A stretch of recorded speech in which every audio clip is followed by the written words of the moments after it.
Uma das preocupações numa piscina é, naturalmente, a qualidade da água.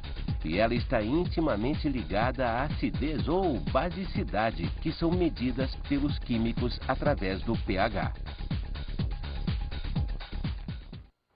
Bem, nesta aula nós vamos estudar equilíbrio iônico 2,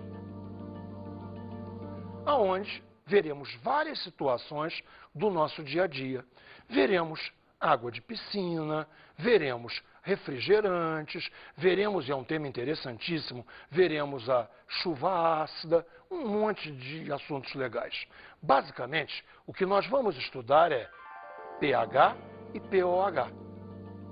Tudo tem início com um fenômeno chamado autoionização da água. Vamos ver como ela ocorre? Observe bem. A água líquida se transforma reversivelmente no cátion H+, aquoso, e no ânion OH-, a hidroxila, aquosa também. O AQ e o AQ querem dizer aquoso e querem dizer que o cátion H+, e o ânion hidroxila, em verdade, estão dissolvidos na água. E o cátion H+, é o responsável pela acidez, enquanto que o ânion hidroxila é o responsável pela basicidade. Está entendido? Vamos agora ao tratamento matemático do assunto. Vamos ver o produto iônico da água. Observe bem. Eu vou criar uma constante, Kw, que é igual ao produto da concentração de H+, vezes a concentração de hidroxila. Você deve estar se perguntando aonde está a concentração da água, que era o primeiro membro de nossa reação. Ela não está presente. Por quê? Porque a concentração de água é absolutamente constante. Você deve compreender que não existe água concentrada, também não existe água diluída. A água tem uma única concentração, então não está presente na fórmula. Voltando então, repare, Kw é concentração de H+, vezes concentração de OH-, e o valor deste produto é 10 elevado a menos 14. Isto é válido na temperatura de 25 graus Celsius, que é a temperatura padrão da físico-química. Reparem aqui que nós usamos KW, aonde esse W vem de water. Mas por que water? Por que não A, como se fosse água? Porque a química guarda A para ácido. Em todas as línguas importantes pelo menos, a palavra ácido inicia com A. Assim sendo, Ka é constante para ácidos. E para a nossa água, nós reservamos KW, W de water. Vamos ver agora como funcionam as soluções ácidas, básicas e neutras. Como elas funcionam em termos de concentração de H+, e concentração de OH-. Vamos iniciar pelas soluções neutras. Repare só. Numa solução neutra, é necessário que concentração de H+, e concentração de OH- sejam iguais. E, como o produto é 10 a menos 14, ambas têm que valer 10 a menos 7. Observe, então, por favor, o seguinte. Uma solução que é neutra não é neutra por não ter acidez, ou não é neutra por não ter basicidade. Ela sim é neutra por ter acidez e basicidade em quantidades iguais. Vamos ver, então, agora uma solução ácida. Na solução ácida, repare, a concentração de H+ vai ter que predominar sobre a concentração de OH-. Logo, a concentração de H+ será maior que a da neutralidade e a concentração de hidroxila será menor que a da neutralidade. Veja como ficamos. Concentração de H+ maior do que concentração de OH-. Concentração de H+ maior do que 10 a menos 7. E concentração de hidroxila menor do que 10 a menos 7. Repare que, em verdade, isso é muito simples. O que você está dizendo é que a solução ácida é mais ácida do que uma solução neutra. Estamos prontos, então, agora, para ver como funciona uma solução básica, aonde será, em verdade, tudo ao contrário. Me siga. Na solução básica, quem tem que predominar? A basicidade, naturalmente. Então, a basicidade predominará sobre a acidez, em relação, novamente, à neutralidade. A concentração de H+, é menor do que a concentração da hidroxila. A concentração de H+, é menor do que 10 a menos 7. Logo, a concentração da hidroxila é maior do que 10 a menos 7. Veja novamente o que nós estamos falando, que a solução básica é mais básica do que a solução neutra. Então, é claro que a solução básica é menos ácida que a solução neutra. Perfeito? Compreendido? Vamos fazer um suco de laranja. Repare só. Bem, eu estou espremendo aqui a laranja. Vamos pegar uma outra laranja, espremer um pouco mais. E temos agora, acho que já temos uma quantidade boa de suco. Vamos passar esse suco para o copo.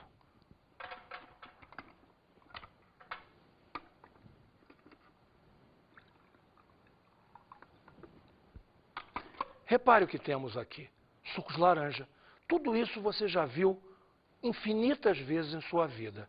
Só que agora você nunca mais vai esquecer os detalhes da acidez. No suco de laranja, repare, a concentração de H+ é 10 a menos 4. Logo, a concentração de hidroxila é 10 a menos 10. Me diga, quem predomina? Predomina a acidez ou predomina a basicidade? Claro, predomina a acidez. 10 a menos 4 é maior do que 10 a menos 10. Logo, nunca mais te esqueças, um suco de laranja é ácido. Bem, vamos agora ver a definição de Sørensen de pH e de pOH. Observe bem. pH é menos log da concentração de H+, e pOH é menos log da concentração de OH-. Repare, então, o símbolo P, em verdade, significa menos log. Se for pH, menos log da concentração de H+. E se for pOH, menos log da concentração de OH-. Vamos a alguns exemplos. Se uma solução tem concentração de H+ igual a 10 a menos 3, ela é naturalmente uma solução ácida e tem pH igual a 3. Por que o pH é igual a 3? Repare só. Se a concentração de H+ é 10 elevado a menos 3, quando você tira logaritmo, você tira o expoente, você tira o menos 3. Mas lembra, pH é menos log, então você ainda troca sinal. Então aquele menos 3 que era expoente se transforma em 3. Logo, concentração de H+ igual a 10 a menos 3 significa pH igual a 3. Vamos a um outro exemplo. Veja só. Uma solução que tenha concentração de OH- igual a 10 a menos 5. Ela é uma solução básica e o seu pOH é 5. Eu tenho certeza que agora ficou mais fácil para você. Você percebeu, concentração de hidroxila era 10 a menos 5. Tiro o logaritmo, menos 5. Troco o sinal, 5. Cuidado que era a concentração de hidroxila, então o termo será pOH. Concentração de hidroxila 10 a menos 5, logo pOH igual a 5. O mestre não quis dizer, mas isso é muito fácil. Precisa matemática não. Olha que moleza. Se for H positivo, vai dar pH. Se for OH negativo, vai dar pOH. E aí, é só pegar o expoente e tirar o sinal. Viram que fácil? Vamos então ver agora a propriedade fundamental de pH e pOH. Repare só, começamos pelo produto iônico. Concentração de H+, vezes concentração de OH-, isto se chama KW. Desenvolvendo. Logaritmo da concentração de H+, repare, aqui é vezes. Quando é log, vira mais. Logaritmo da concentração de H+, mais logaritmo da concentração de OH-, ficamos então com menos 14, que é o valor do produto iônico da água. Não era 10 a menos 14? Então agora menos 14. Isso é logaritmo de KW. Bem, o que nos falta? Trocar os sinais.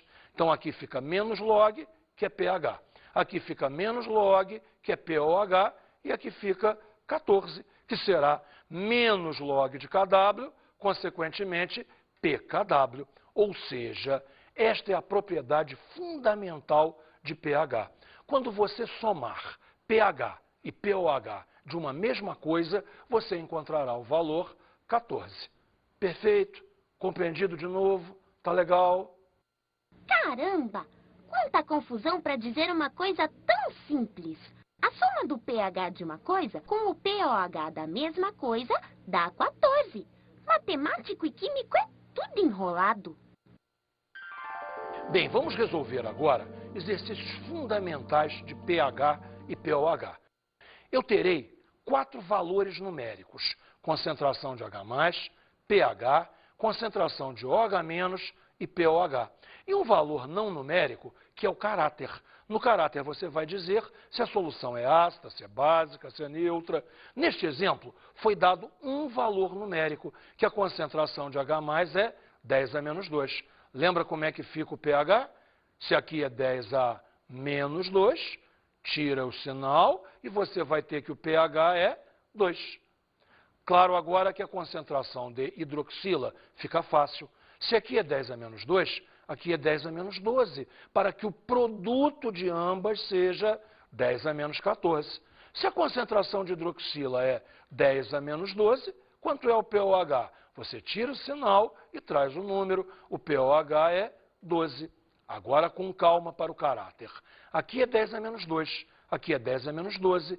Quem predomina? 10A-2. Se predomina 10A-2, predomina a acidez. Consequentemente, temos um caráter ácido. E vamos direto a mais um exemplo. Repara, aqui foi dada a concentração de hidroxila, como sendo 10A-4. Já que deram a concentração de hidroxila, vamos imediatamente calcular o pOH. Como vai ser? Você pega o -4, troca o sinal e então o pOH valerá 4. Perfeito. Se o pOH é 4, você pode vir direto para cá. Quanto dá a soma do pH com o pOH? 14. Muito bom. Então o pH é 10. Então a concentração de H+, fazendo a operação inversa, é 10A-10. Voltamos ao problema do caráter. E o caráter? Veja, quem predomina? Concentração de hidroxila. 10A-4 é maior do que 10A-10. Logo, o caráter desta solução é básico. Ainda um terceiro exemplo. Repare, e se for dado pH? Aí você vai ter que voltar em raciocínio inverso. Se o pH é 6, quanto será a concentração de H+? É uma potência de 10. Então vai ser 10 elevado a -6. Perfeito. 6 apareceu aqui como -6. Se a concentração de H+ é 10A-6, o produto tem que valer 10A-14, logo a concentração de hidroxila é 10A-8. 10A-6 vezes 10A-8, 10A-14. Logo o pOH é muito fácil, 8. Repare que tudo está valendo sempre 6 mais 8, 14. Quem predomina? H+ ou OH-? Muito bom, H+. Logo, o caráter desta solução é ácido. Um último exemplo ainda. Repare, eu aqui dei que o pOH tem valor 11. O que podemos calcular imediatamente? A concentração de hidroxila. Se o pOH é 11, então a concentração de hidroxila é 10 elevado a -11.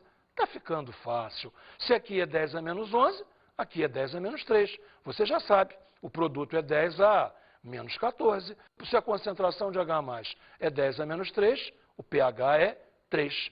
A predominância óbvia é da concentração de H+. 10A-3 é maior do que 10A-11. Logo, novamente, essa é uma solução de caráter ácido. Eu tenho a certeza que você achou esses exercícios fáceis. Todos acham. Como é que isso aí pode ser complicado? Isto aí só pode ser complicado matematicamente, ou seja, nas contas, enfim. Pode ser dado um valor extra, pode ser dado um logaritmo de um número. Imagine, então, que é dado que logaritmo de 2 seja 0,30. E criamos um novo exercício. Repare, foi introduzido um fator 2. Concentração de H+ igual a 2 vezes 10A-3. Ou seja, se não existisse esse fator 2, quanto seria o pH? Seria 3. Mas espera, temos agora um fator novo que é o 2. pH não é menos log? Então a coisa ficará assim. 3 menos o log de 2, que é 0,30, ou seja, 2,70. 3 menos 0,30, 2,70. Bem, Como vamos fazer a concentração de hidroxila? O truque é o seguinte, você vai produzir aqui um produto 10. Se você tem um 2, aqui você vai ter um 5. E agora nós vamos ter um produto 10 a menos 15. Por que 10 a menos 15? 10 vezes 10 a menos 15, 10 a menos 14. Ou seja, 10 a menos 3 me conduz aqui a um 10 a menos 12. Como fazer o pOH? Você tem duas opções. A primeira é que, se o pH é 2,70, o pOH é 11,3, fazendo a conta para que a soma seja 14. Tá? A outra opção é entender que o pOH será 12 menos log de 5. 12 menos log de 5 também é 11,3. Quem está predominando para darmos o caráter? Veja, concentração de H+, concentração de OH-, concentração de H+ é muito maior. Logo, o caráter é ácido. Vamos a ver mais um exemplo disso para você ter certeza do que está fazendo. Veja aqui, introduzimos um fator 5. Concentração de hidroxila como sendo 5 vezes 10 a menos 6. Vamos direto, então, para a concentração de H+. Se aqui é 5, temos que gerar um produto 10. Então, aqui tem que aparecer um 2, para que tenhamos 2 vezes 5, 10. Se aqui é 10 a menos 6, temos que gerar um produto 10 a menos 15. Se aqui é 10 a menos 6, aqui vai ter que aparecer um 10 a menos 9. Ou seja, 2 vezes 10 a menos 9. Perfeito? Daí podemos passar para o pH. Olhe lá. Se aqui é menos 9, aqui apareceu um 9. 9 menos o logaritmo do número que temos aqui, que é o 2. Logo, 9 menos 0,30, 8,70. Voltamos aqui na concentração de hidroxila para irmos ao pOH. Sempre com duas opções. Primeira opção, se a concentração de hidroxila é 5 vezes 10 a menos 6, o pOH seria 6 menos log de 5, 5,30. Ou então, 8,70 mais 5,30, 14. Eu tenho a certeza que você já percebeu que quem predomina é a concentração de hidroxila. Consequentemente, o caráter dessa solução é básico. Eu espero que tenha tudo ficado bem mais claro agora e que você não tenha medo da matemática ao trabalhar esses exercícios, que na verdade são bastante simples. Vamos ver agora um gráfico bastante simples de variação de pH. Repare como funciona. Eu acho que é uma boa hora para a gente lembrar daquele exemplo do suco de laranja. Você lembra quanto era a concentração de H+? Você lembra que era 10 a menos 4? Se a concentração de H+ é 10 a menos 4, eu tenho a certeza que você faz de cabeça. Quanto é o pH? 4, naturalmente. Repare então aqui, 4 não é menor do que 7, logo o pH 7 corresponde à neutralidade, e o pH 4, que seria menor do que 7, é um pH ácido. Então, evidentemente, o pH maior do que 7 é o pH básico. Vamos repassar? 7 corresponde à neutralidade. Inferior a 7 corresponde à acidez. E maior do que 7 corresponde à basicidade. Está perfeito? Você compreendeu? Esse gráfico será extraordinariamente importante em tudo que vamos fazer daqui para frente. Nosso próximo assunto vai ser comparação de soluções. Por exemplo, eu tenho duas soluções ácidas e tenho que tomar duas decisões. Primeiro, quem é mais ácida. Segundo, quantas vezes mais ácida ela é. Observe, me siga aqui no esquema. Se uma solução tem pH 2, sua concentração de H+ é 10 elevado a menos 2. Agora, se uma solução tem pH 6, sua concentração de H+ é 10 a menos 6. Espere aí e vamos comparar. Quem é a concentração de H+ maior? 10 a menos 2 ou 10 a menos 6? Claro que você sabe que é 10 a menos 2. Logo, essa solução de pH 2 é uma solução mais ácida que a de pH 6. Porém, quantas vezes? Veja bem que vamos fazer o seguinte. Dividir a concentração de H+ da que tem maior concentração pela concentração de H+ da que tem menor concentração. Ou seja, 10 a menos 2 dividido por 10 a menos 6, que é 10 à quarta. Caramba! 10 à quarta é 1 seguido de 4 zeros. 10.000. Isso mesmo. Ou seja, uma solução de pH 2 é 10.000 vezes mais ácida que uma solução de pH 6. Isso, de uma certa maneira, impressiona um pouco, mas está absolutamente correto. Não esqueça, a nossa escala é de logaritmo. Enquanto você anda de 1 unidade, a acidez ou a basicidade andam de 10 unidades. Imagine, então, passei de pH 6 para pH 5. Andei 1 unidade, mas a solução ficou 10 vezes mais ácida. Passando agora de pH 5 para pH 4, eu andei novamente de 1 unidade e fiquei outra vez 10 vezes mais ácido. 10 vezes 10 vezes, 100 vezes. Se formos de 2 para 6, andamos 4 unidades. Logo 10, 4 vezes, ou seja, 10 à quarta, 10.000. Não se choque, então, com esses números grandes. A coisa funciona exatamente dessa maneira. Puxa vida, muito fácil outra vez. A diferença entre os expoentes é o número de zeros. Sacou? 5 menos 3 é 2. 100 tem 2 zeros. Mas é muito fácil. Chuva ácida. Vamos agora ouvir um texto que explica muito bem, afinal de contas, o que é chuva ácida e nos conta, inclusive, a origem, a história do termo chuva ácida. O texto é muito bom, ouça com atenção. O termo chuva ácida foi usado pela primeira vez por Robert Angus Smith, químico e climatologista inglês, em 1872.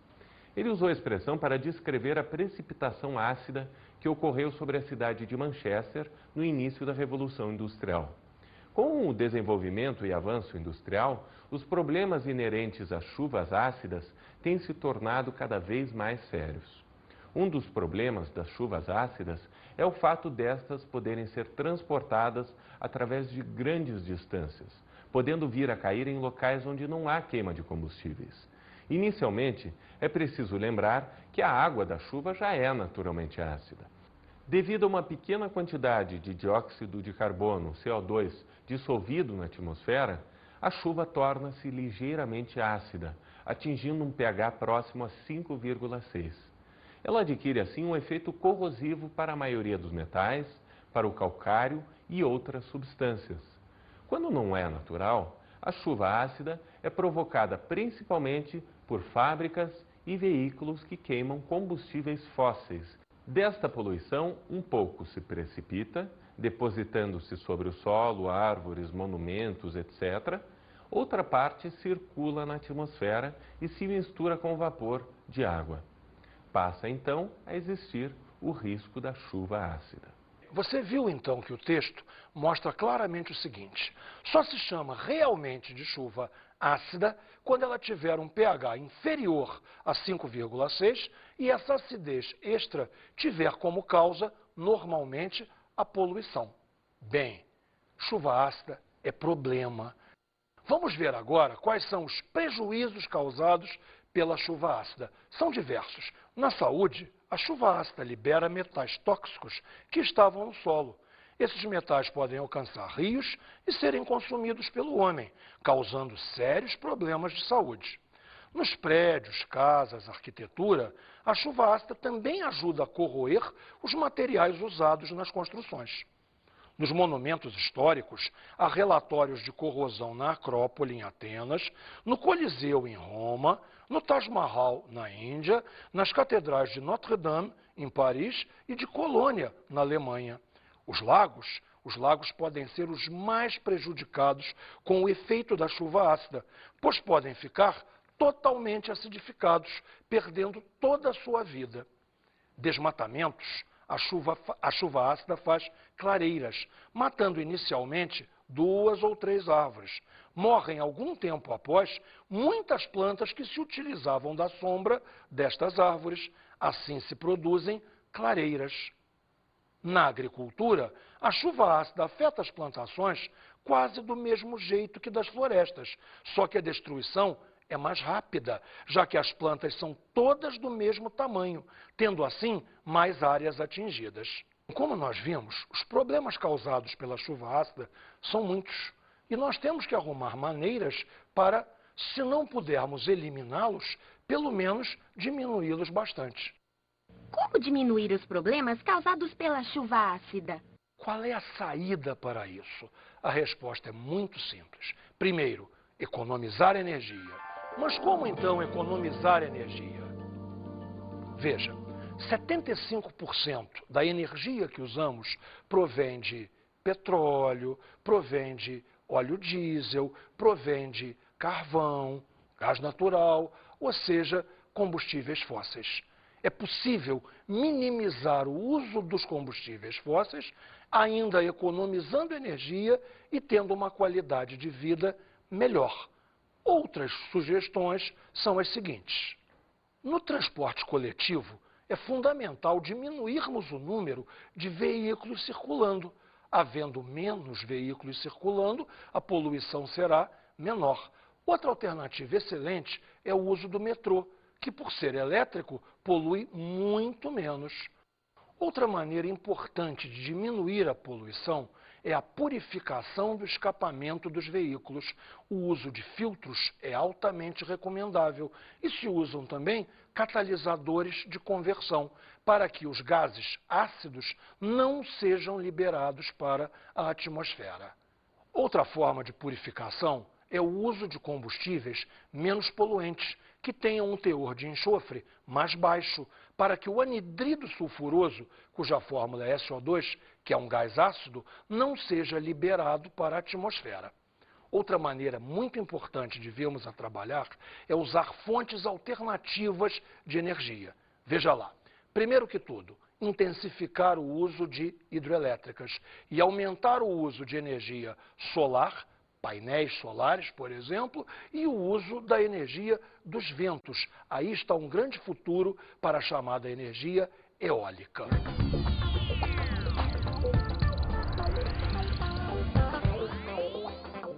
Temos aqui importantes dicas de estudo para você. Primeiro, em todas as aulas de biologia, teu professor ocasionalmente falará em pH, pOH, acidez. Relacione isso com tudo que você aprendeu. Outra coisa importante é que você observe todo o noticiário sobre meio ambiente que frequentemente fala em chuva ácida. E você preste atenção, porque agora você sabe de verdade o que é chuva ácida. Nunca é demais eu te pedir para que você resolva os exercícios do seu material. E, acima de tudo, compreenda o que está fazendo. Acertar um exercício de química não é acertar as contas, é sim compreender o que você está fazendo. Bons estudos para você e até a próxima.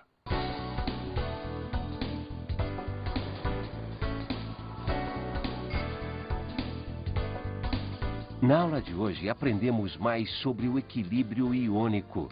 Vimos o pH e o pOH. Observamos as soluções ácidas, básicas e neutras. Você lembra, essa é a nossa parte mais importante. Uma solução é neutra, não é porque não é ácida, nem porque não é básica. Ela é neutra porque tem acidez e basicidade em quantidades iguais. Isso leva a que pH e pOH sejam ambos 7. Já uma solução ácida predomina a acidez, consequentemente a concentração de H+ é maior e o pH é menor do que 7. pH menor do que 7, logo pOH maior do que 7. E nas soluções básicas predomina a basicidade, logo a concentração de H+ é que é maior do que 10 a menos 7. Consequentemente o pOH será menor do que 7 e o pH maior do que 7. Por favor, não decore nada disso.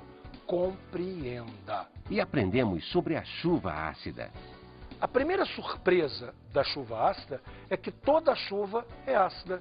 Mesmo na paisagem mais linda, a chuva é ácida, devido à quantidade de CO2 atmosférico. Chuva ácida realmente é aquela chuva com pH menor do que 5,6 e isso aí causado por um problema de poluição. Bons estudos!